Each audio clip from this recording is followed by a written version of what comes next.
It's not just drop balls, it's missed throws, it's inaccurate throws. It's a lot of things that we just were not sharp at. The quarterback draw. Newton cuts left and gets hit at the 1 foot line. He was going to try to coast in. He paid a heavy penalty. He got laced. He got hit in the head. All I know is they took him in to examine him, and I purposely didn't ask, so I didn't have to answer the question. Wings in right, back shoulder cut, touchdown from Prescott to Williams. The kind of team we want to build, down 14-0. Guys, we're going to respond the right way. Looks right, fires right, caught by McCoy at the 5, headed into the end zone, touchdown. God, it feels good to finally win here. Been close about 6 times. Finally won one. It was great. It was a damn good weekend, and I appreciate it. Good morning, everybody. Hope you all had a wonderful weekend. Welcome into another week of First Take. Stephen A. Smith, Max Kellerman, I'm Molly Karam. How you doing, guys? How you doing? I'm good. Everybody all right? Yeah, had a great weekend. Ready to go. Yes, yes. Happy New Year. Yes, let's go. Let's get into it. You know who's smiling today? Bills Mafia. Buffalo took advantage of a New England team who was down to their third-string quarterback, handing the Patriots their first home shutout loss at Gillette Stadium ever, winning 16-0. The rookie, Jacoby Brissett, made a second consecutive start in place of Jimmy Garoppolo and was sacked 3 times. It was Buffalo's second win in its last 16 visits to Foxborough, something Stephen A. didn't see coming on Friday. This week against Bill Belichick, Rex Ryan doesn't have a shot. I think their coaching is an issue. I'm talking about Rex Ryan. You're 4-11 against Belichick. I would be shocked if they beat the Patriots, even with the Patriots' issues. I think the jury is out on Rex Ryan as to whether or not he should even be a head coach in this league. If you can't beat a third-string quarterback, I don't know if you should be allowed to go into week 5. Excuse me, Mr. Smith? Yeah. Did you just hear that? Yeah, I heard that. Do you owe someone an apology? Do you have something to say? Apology to Rex Ryan? Yeah. Hell no. Hell no. Hell to the no. I will not apologize. Rex Ryan did a good job yesterday. They stepped up against a third-string. They stepped up against a third-string quarterback. And you know what? Listen, I got somebody getting some chocolate chip cookies. I'll send it to Rex Ryan and the Buffalo Bills. Congratulations to you. You finally won a game in Foxborough. Nothing but respect to you. But here's the reality of the situation. Okay, I didn't give Rex Ryan a chance. It wasn't because of the New England Patriots. It wasn't even because of the greatness of Bill Belichick. I didn't give the Buffalo Bills a chance because of the continuous ineptitude of Rex Ryan and his coaching. The fact of the matter is everything that I said, you know, as far as I'm concerned, is true. It's been 5+ years since this man has coached the team into the playoffs. He's made more headlines than he's registered victories.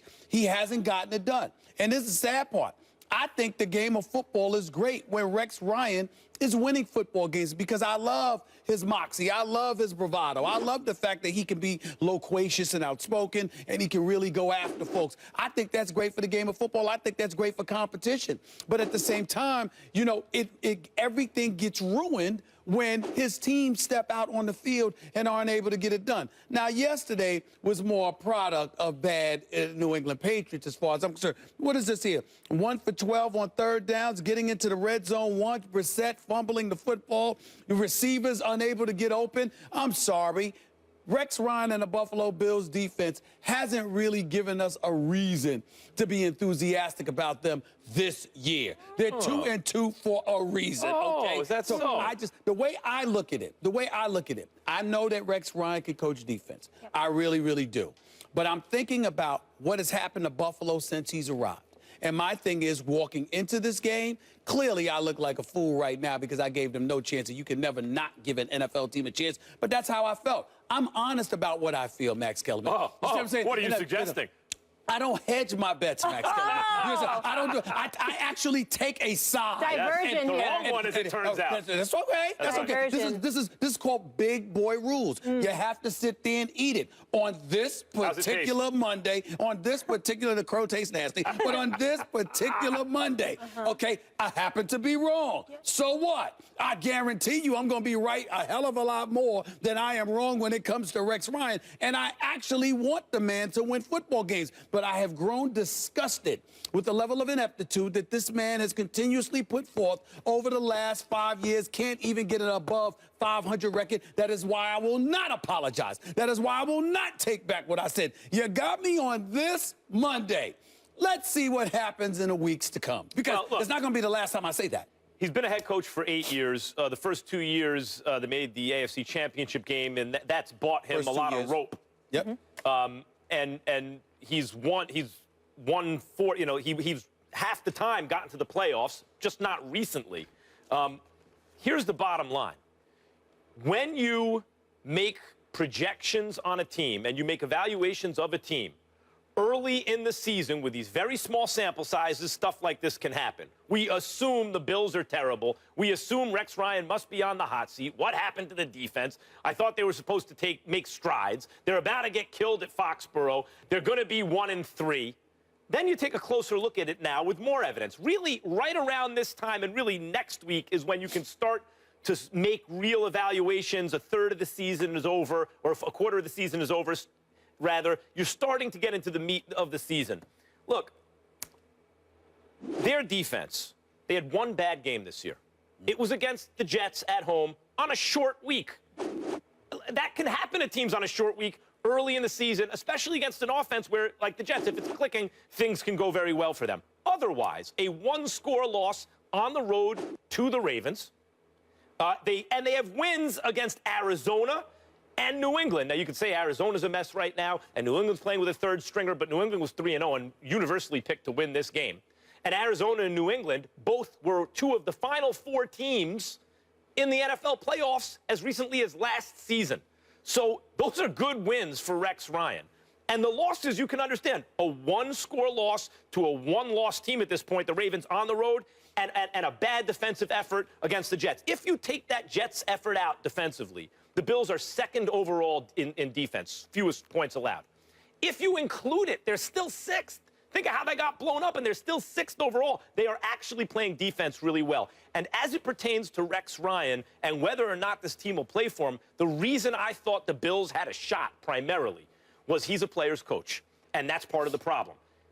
Not enough discipline, and the players think they get away with things and all that stuff. But it also pays dividends. It's not like everyone who's a player's coach. Really? Really? Yes, Is that what you just said? Yes. It's not like everyone who's a player's coach does poorly. There's a reason to be a player's coach, and here it is. If you feel your head coach is embattled and you like the guy, you're going to play for him. His team played for him. They beat the Patriots at Foxborough to pull 500. With wins against the Cardinals and the Patriots. That's a team that likes their coach. That's a team who play for the coach. And on the defensive side of the ball, I think, look, even with the Jets game, 6th overall, fewest points allowed. They're pretty good, Stephen A. That's a good defense. Max Kellerman. I was getting ready to call the man Max Ryan for crying out loud. Max Kellerman, let me say this to you. Because, see, that situation, that diatribe you just went on, that soliloquy, rather, it's asinine. First of all, you said that Rex the guy who said they had no shot. That's right. No. Oh, you got me on one Monday. Okay, congratulations. You want a trophy? One of many. You want a trophy? I wouldn't have a room for all the trophies if every time I got you. Stop the nonsense. First of all, you said Rex Ryan has been successful half the time. I'm sorry, 2 out of 6 is half the time. I'm not the greatest math student in the world, but I think that's a third of the time. Meaning the first 2 years he was with the Jets, he went to the playoffs. He hasn't been there since. He hasn't been there since. That's number one. Number two, this guy inherited the Buffalo Bills job from Doug Marrone. They had 54 sacks one year. They come back the very next year, and they drop down to 21. Number three, there can't seem to be, he never gets both sides of the ball right. If the defense is elite, the offense doesn't show up. If the offense shows up, the defense doesn't. This is the problem. And then you talk to how players play for him. Well, with friends like those, who need enemies? Because if these players love you so much and your relationship with them and your ability to ingratiate yourself with them is what's going to maximize their potential. Either they lack potential or that strategy doesn't work. Because the fact is that his success rate is not great. It just isn't. And so for me, when I look at that, I love the fact that he makes headlines. I love the fact that he's willing to talk. I love the fact that he's gung-ho and he's got that level of confidence. What I hate are the results he produces in the aftermath of all of that.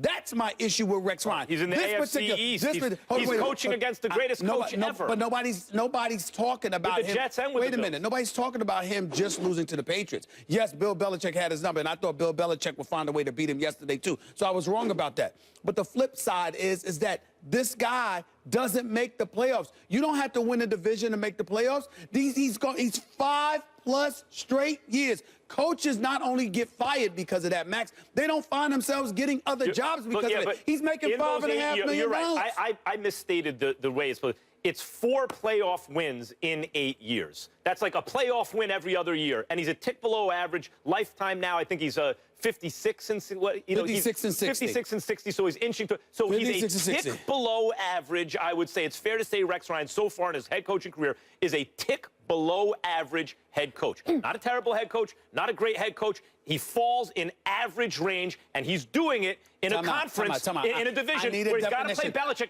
twice a year, every year. Forget the His whole career. Forget the Belichick. It makes a difference. No. What I'm saying is even if we refrain from holding Belichick against him, at the end of the day, 8-8, 6-10, 8-8, 4-12, 8-8, and now 2-2. It's the epitome of mediocrity. Yeah, that means average. I don't think that means average. I think mediocre is less than average. 8-8 is less than average by definition. No. I said mediocre is less than average to me. On the NFL level, in order to get to the postseason, I mean, my goodness, to me, 9-7 is average. If you're making the playoffs, that's still average. That's still average? That's still average. That's still average. By definition, that's above average. Wait. That's the analyst in you, the analytic. Yes, I like words to have meaning. The analytic dude in you. What I'm saying to you is this: if you're 8-8, but you're missing the playoffs for 5 straight years, that's average.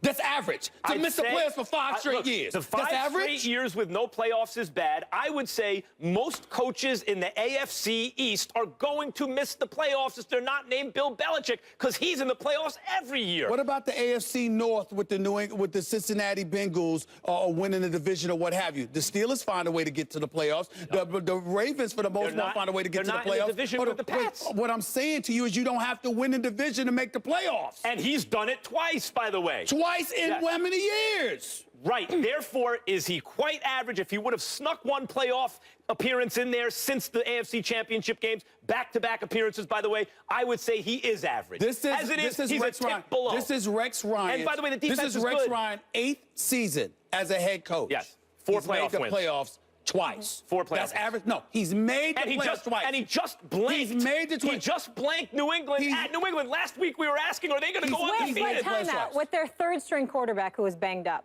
So, yes, he did go in and get a win in Foxborough, but we can't give the guy too much credit. What they do the week before that? The 2nd and 3rd string quarterback were good enough that we were asking... Yeah. We were asking the country, are they going to go undefeated? A lot of people thought they would. 8th year, 2 playoff appearances. But still, at the end of the day, that's your definition of average. I appreciate that. Can I work for you? Can I work for you? I mean, that's your definition of average. Can I work for you? 2 playoff appearances and entering his 8th year. Come on. 4 playoff wins in 8 Stop it. I will not apologize. Can we move on, gentlemen? And a 500 record. Can we all breathe together right now?